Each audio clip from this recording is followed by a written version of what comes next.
Bonjour tout le monde, un vrai plaisir de vous retrouver pour cette nouvelle émission de NRTV fait son sport. Aujourd'hui, le handball à l'honneur avec le HBC Nyon et deux membres de l'équipe qui sont avec nous.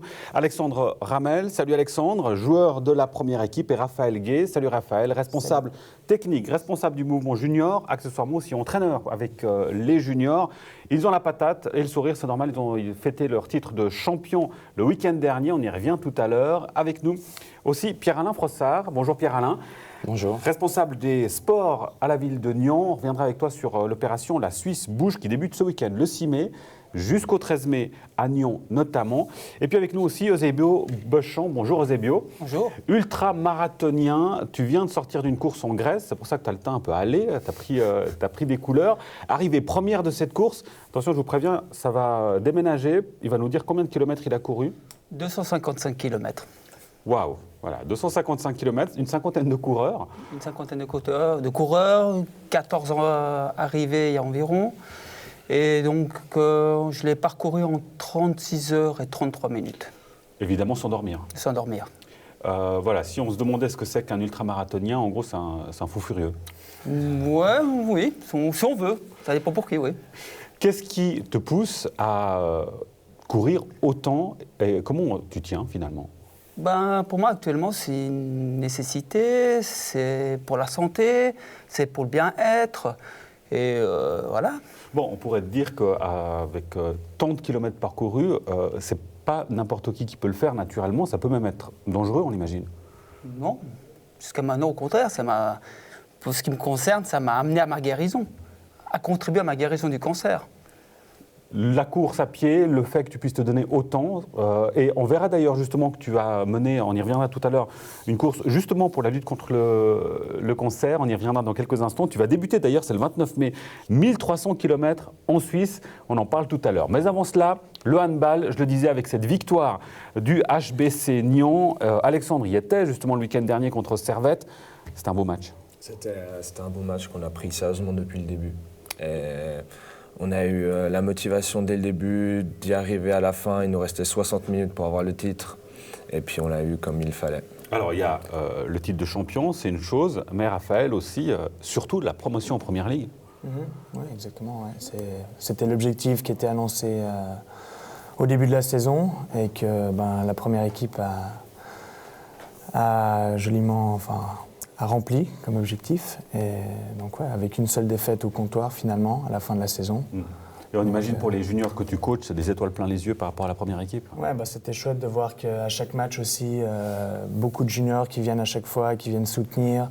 De nouveau, des gradins presque pleins à ce match. Donc, ça fait plaisir de voir que tout le club suit et qui est derrière cette première équipe. Donc ça fait vraiment plaisir aussi. Ouais, Pierre-Alain, quelque chose qui semble assez évident, mais on le voit avec cet exemple du HBC Nyon, c'est que les clubs sportifs, évidemment, c'est le porte-drapeau aussi d'une ville. En l'occurrence, HBC Nyon, en arrivant avec cette promotion-là, c'est une belle vitrine aussi pour Nyon. C'est clair, nous on est fiers de ces clubs qui participent à la promotion du sport de par plusieurs canaux, notamment l'élite, qui est le porte-drapeau, et puis finalement, comme tu l'as dit, qui met plein d'étoiles dans les yeux des jeunes qui commencent. Et puis Raphaël, que je côtoie depuis plusieurs temps maintenant, notamment dans l'organisation de plein d'activités, les camps polysport notamment. Il est vraiment le fer de lance du renouveau, notamment du HBC. Et voilà pour le HBC Nyon, donc, qui fête son titre de champion, qui donc fête aussi sa promotion en Première Ligue. Justement, le match, c'était le week-end dernier contre Servette, 3e du classement. La victoire et le résumé du match en compagnie de Joël Brunner. Christophe Foucault, la Première Ligue, c'est bon. Ouais, on vient d'assurer la montée là, sur un bon match contre Servette, donc c'est bon, c'est fait. Toujours aussi bête, mais voilà, on ne s'achète pas, on ne se rattrape pas. On va savourer là, notre montée, notre titre de champion de deuxième ligue. Puis c'est que du bonheur, quoi. On attend la suite avec impatience. Alors la suite, c'est quoi ? C'est la Première Ligue avec des équipes d'un très bon niveau, on imagine. Ouais, la Première Ligue, on rentre pratiquement dans le milieu semi-professionnel. Donc là, il va falloir qu'on continue à travailler, qu'on qu'on mette en place une préparation estivale un peu plus fournie que ce qu'on a fait cette dernière année.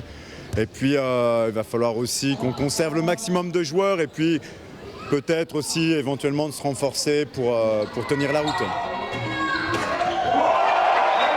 Nous, on se devait d'aborder ce match le plus sérieusement possible pour justement faire en sorte de ne pas se faire de frayeur et pas que le match se joue sur le money time. Donc on devait dès la première minute. Ce que j'ai dit aux gars, on est à 60 minutes du bonheur. Moi, ce bonheur, j'ai envie de le vivre avec vous. Donc il faut qu'on donne tout dès le départ pour que ça marche. On a vu qu'on a très bien entamé, une bonne défense, des parades de gardiens, on a pu monter les ballons. À partir de là, je pense qu'on leur a mis un peu la tête sous l'eau. Et quand les remplaçants habituels sont rentrés, ils ont fait aussi du bon job. Il y a eu un petit temps de flottement, mais par la suite, ils ont fait du bon job. Et c'est pour ça que Christophe Fourcault les a laissés sur le terrain. Puis maintenant, la suite, c'est quoi? On imagine que vous avez des vacances et on va reprendre après à fond. Un petit moment de repos pour toute l'équipe, on l'a bien mérité pendant cette saison. Puis après ces vacances d'été, on recommence quelques semaines avant et puis c'est directement entraînement en plein temps. La Première Ligue, est-ce que vous y avez déjà goûté? Oui, les deux, on a joué déjà en Première Ligue. Moi, j'ai aussi joué un peu avec un autre club en Première Ligue. Je pense qu'on a déjà tous vécu ça. À part des joueurs qui ont joué, qui sont venus chez nous, qui ont joué en Ligue nationale B aussi avant, donc qui ont aussi une bonne expérience là-dedans. Maintenant, on va viser de maintenir la Première Ligue aussi. André Ramel, un président qui, on l'imagine, est très fier de son équipe, très fier de son club. Super heureux, super fier, une magnifique saison, un club qui avait plein d'aspirations et puis qui les réalise. Voilà, avec l'appui de tout le monde, de notre commune, des médias aussi qui étaient derrière nous, du public bien sûr, sans l'oublier jamais, parce que c'est juste extraordinaire d'arriver à devoir dérouler les deux gradins parce qu'il y a trop de monde sur un, c'est juste génial. Quand on monte comme ça, le budget change, l'équipe change, comment ça se passe ? Alors, le budget, bien sûr, il y aura des adaptations. Les finances d'inscription sont différentes. L'arbitrage est différent. Il y a quelques petites choses qui changent. Bien sûr, il va falloir mettre un peu plus la main au porte-monnaie. Au niveau de l'équipe, alors oui, parce qu'une équipe, aujourd'hui, ça change du tout au tout d'une saison à une autre. Nous avons pris l'engagement d'avoir des jeunes formés dans la région, dans notre club en particulier. On ne voulait pas payer des joueurs. On veut vraiment faire de la formation, c'était notre but. On laisse à d'autres clubs le soin d'engager des professionnels. Et on imagine que la promotion, vous allez la fêter ? C'est parti. Voilà. C'est maintenant une bonne promotion.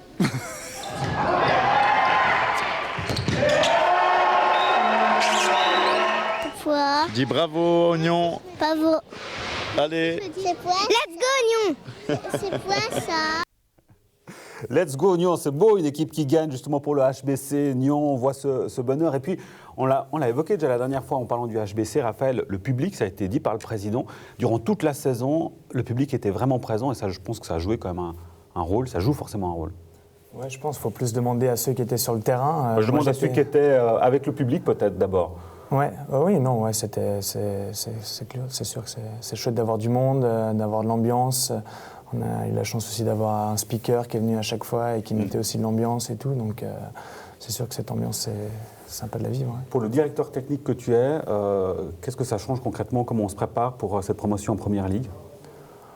Alors moi je m'occupe plus vraiment des aspects techniques, vraiment au niveau des licences, de la planification des matchs et tout ça. Donc là-dessus, il ne devrait pas y avoir énormément de changements. Mais voilà, après, c'est vraiment l'entraîneur qui gère plus sa préparation pendant l'été et tout ça. Donc j'interviens pas tellement là-bas dedans. Mais... Alexandre, une bonne chose de faite, j'ai envie de dire maintenant. On l'a vu dans le sujet de Joël que toi, tu as déjà une expérience en Première Ligue. Qu'est-ce que tu dis à tes camarades de jeu par rapport à la saison à venir? À quoi il va falloir faire attention? Alors, la plupart des gens qui ont joué avec nous cette saison, comme la saison dernière, étaient en Première Ligue. On a eu des personnes qui ont quitté l'équipe à la fin de la Première Ligue. On a retrouvé des nouveaux joueurs venant de Genève qui ont joué en Première Ligue l'année passée, qui sont qualifiés, ils sont montés en Ligue B. Et ils ont préféré venir chez nous pour des questions d'études ou que ce soit professionnel. Et il y en a peut-être 2 ou 3 qui n'étaient pas avec nous l'année prochaine, mais je ne me fais pas de soucis pour eux. On est quand même une équipe assez soudée, puis c'est la mentalité de l'équipe qui fait en sorte que l'équipe avance. L'objectif, on l'a entendu, c'est de pouvoir se maintenir la saison prochaine en Première Ligue. Ça, c'est l'objectif principal. Ouais, c'est un des premiers objectifs. Cette saison, on a eu beaucoup de chance parce qu'on n'a pas spécialement eu de blessés, grâce à un très bon travail de notre physio qui nous suivait pendant tout le long. La saison passée, c'est clair qu'on a eu énormément de blessés en fin de saison. En Première Ligue, c'était compliqué. Plus de contacts, des gabarits qui sont vachement plus élevés. On l'a remarqué avec Viège, qui est aussi en Première Ligue, qui sont revenus, qui sont quand même plus imposantes que les autres équipes. Et là, il va falloir se battre et donner tout ce qu'on a. Et c'est tout ce qu'on vous souhaite. Le meilleur, justement, pour cette nouvelle saison. Maintenant, c'est un peu de repos, quand même, hein, bien mérité. Allez, l'autre actualité, c'est la Suisse Bouge. C'est un événement qui a lieu dès ce week-end, du 6 mai jusqu'au 13 mai. L'objectif, c'est un programme national qui vise à encourager dans les différentes communes pour plus de mouvements et pour une alimentation saine. Nyon en fait partie. Pierre-Alain, en quelques mots, le programme. Alors, comme tu l'as dit, c'est une organisation qui existe depuis 2005. Elle a été lancée par notre organisation fêtière du sport en Suisse, qui est l'Office fédéral des sports, et puis maintenant qui est reprise et gérée par la Suisse Bouge. Nous, à Nyon, ça fait depuis 2012 qu'on y participe. Et puis, à l'heure actuelle, je pense que dans toute la Suisse, il y a 166, 170 communes qui y participent. Le principe, c'est de trouver un challenger, une autre commune qui a à peu près le même nombre d'habitants, et puis de totaliser le maximum de minutes d'activité physique, parce qu'on ne parle pas que de sport. Notre but, c'est vraiment faire bouger les gens. Et c'est ouvert à tout le monde. Hein, c'est ouvert à tout le monde. Petit et grand, absolument. Sportif et moins sportif. Oui. C'est encadré par des gens, des jeunes membres d'associations comme le HBC, le BBC, etc., et toutes celles qu'on a à Nyon. Donc elle contribue à la promotion du sport, du bien-être, c'est gratuit, et ça a lieu du 6 au 13. Mais le but, donc, c'est de totaliser le nombre de minutes maximum possible. Donc les participants arrivent, on leur distribue une carte format carte de crédit, on les badge, ils vont faire leur activité, et quand ils repartent, on les rebadge et ça totalise un nombre de minutes. Et cette année, il y a un record qui est visé au niveau suisse. Alors ça, c'est autre chose. Oui, nous, donc pour revenir sur Nyon, en 2012, on a totalisé 135 heures de sport. En 2016, on en avait 1941 et plus de 1000 participants. Si on arrive déjà à augmenter ça, on sera vraiment fiers. En parallèle de ça, c'est vrai que l'organisation La Suisse Bouge a mis sur pied une tentative de record national d'activité ou fitness en plein air. Donc la contrainte pour nous, communes, c'est de le faire tous dans le même créneau horaire, c'est-à-dire pour nous entre 13 et 16 heures le dimanche 7. Donc nous, de notre côté à Nyon, on organise un cours de Zumba géant. Et c'est uniquement pour cette activité qu'on demande aux gens de prendre contact avec nous et de s'inscrire. Oui, ça, c'est le dimanche 7. Voilà. Oui. Le dimanche 7, sinon il y a, on va dire, 3 dates clés au-delà du dimanche 7, c'est le 6 mai, le 10 mai et le 13 mai. Le challenger de la ville de Nyon, du coup ? C'est Yverdon-les-Bains cette année. Ah bah les Nord-Vaudois. C'est un bon moyen de challenger justement Yverdon-les-Bains pour cette opération La Suisse Bouge. Le mouvement, c'est une chose. Je le disais aussi, l'alimentation saine, ça va souvent de pair. Ça, c'est aussi un axe de prévention qui est important dans le cadre de cette opération. Oui, absolument. On voit que les jeunes en particulier souffrent de plus en plus de problèmes d'obésité. Donc l'organisation fêtière a mis en parallèle une alimentation saine. Donc ils nous distribuent, nous mettent à disposition des ravitaillements.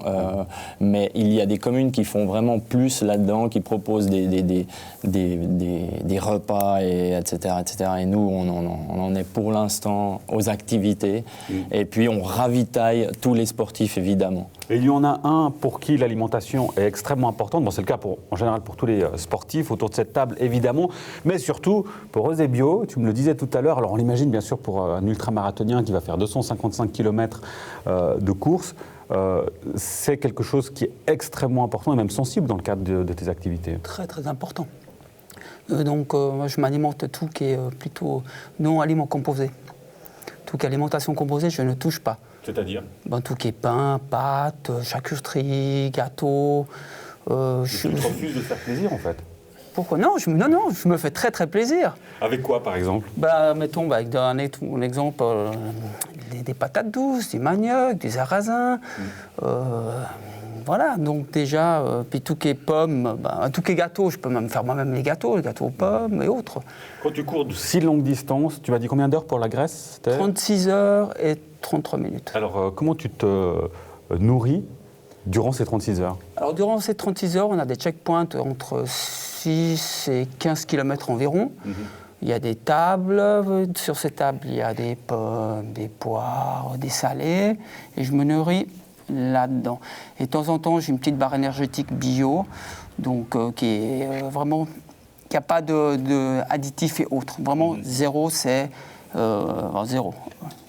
Je le disais tout à l'heure, il y a le Tour de Suisse que tu vas débuter, un Tour de Suisse qui débute le 29 mai jusqu'au 12 voire 13 juin. C'est en tout 1300 kilomètres en 15 jours. On te voit courir là d'ailleurs. C'est des images, là c'est en Suisse j'imagine? Non, ça c'est en Grèce. C'est la dernière course, donc c'était sur les 255 km.